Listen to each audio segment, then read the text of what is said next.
দীর্ঘদিন আফগানিস্তানে অবস্থান করা ব্রিটিশ সেনাদের তথ্য প্রদান সহ বিভিন্ন ইস্যুতে সহায়তা করেছিল লাখ লাখ আফগান। তালেবানরা ক্ষমতা দখলের পর প্রাণ সংশয়ের ঝুঁকিতে থাকায় তাদের মধ্য থেকে বিশাল একটি অংশ যুক্তরাজ্যে আশ্রয়ের আবেদন জানায়। দুর্ঘটনাবশত এক ব্রিটিশ কর্মকর্তার হাত ধরে ফাঁস হয়েছিল সেরকম একটি তালিকা। 16 জুলাই এক প্রতিবেদনে বিবিসি জানিয়েছে 2022 সালের ফেব্রুয়ারিতে ওই ঘটনায় প্রায় 19,000 আফগানের ব্যক্তিগত তথ্য ফাঁস হয়ে যায়। ফাঁস হওয়া কিছু তথ্য ফেসবুকে ছড়িয়ে পড়ার জেরে 2023 সালের আগস্টে এ বিষয়ে জানতে পারে তৎকালীন ব্রিটিশ সরকার। তার 9 মাস পর আফগান রেসপন্স রুট নামে নতুন একটি পুনর্বাসন পরিকল্পনা চালু করা হয়। তার আওতায় এ যাবৎ অন্তত 4,500 আফগান যুক্তরাজ্যে পৌঁছেছেন বা প্রক্রিয়ায় আছেন। এতে যুক্তরাজ্য সরকারের প্রায় 400 মিলিয়ন পাউন্ড ব্যয় হয়েছে।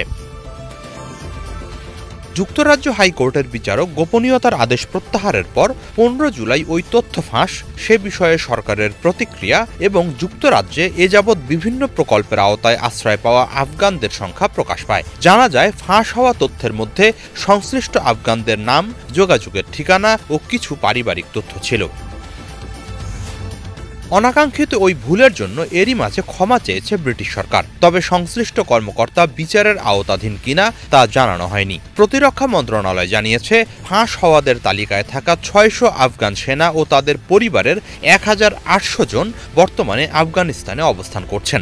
এছাড়া তালিকার অনেকেই পুনর্বাসনের প্রক্রিয়ায় আছেন। তালিকায় আফগানিস্তানের তৎকালীন সিনিয়র সামরিক কর্মকর্তা, সরকারি কর্মকর্তা ও সংসদ সদস্যদেরও নাম অন্তর্ভুক্ত ছিল।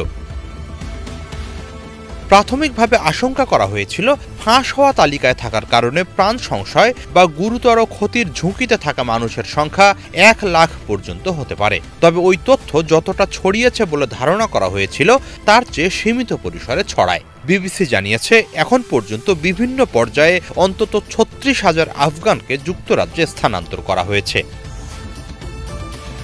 এদিকে ওই তথ্য ফাঁসের ঘটনায় ক্ষতিগ্রস্ত ব্যক্তিরা যুক্তরাজ্য সরকারের বিরুদ্ধে মামলা করেছে বলেও জানানো হয়েছে। 15 জুলাই প্রতিরক্ষা মন্ত্রণালয়ের প্রকাশিত এক পর্যালোচনায় জানানো হয়, গত মে মাস পর্যন্ত ওই ঘটনার শিকার হওয়া 16,000-এরও বেশি আফগানকে যুক্তরাজ্যে স্থানান্তর করা হয়। 2021 সালে আফগানিস্তানে সৃষ্ট বিশৃঙ্খল পরিস্থিতিতে দেশটি থেকে ব্রিটিশ সেনাদের প্রত্যাহার করে নেওয়া হয়। হিজাল জোবায়ের, বাংলা ভিশন।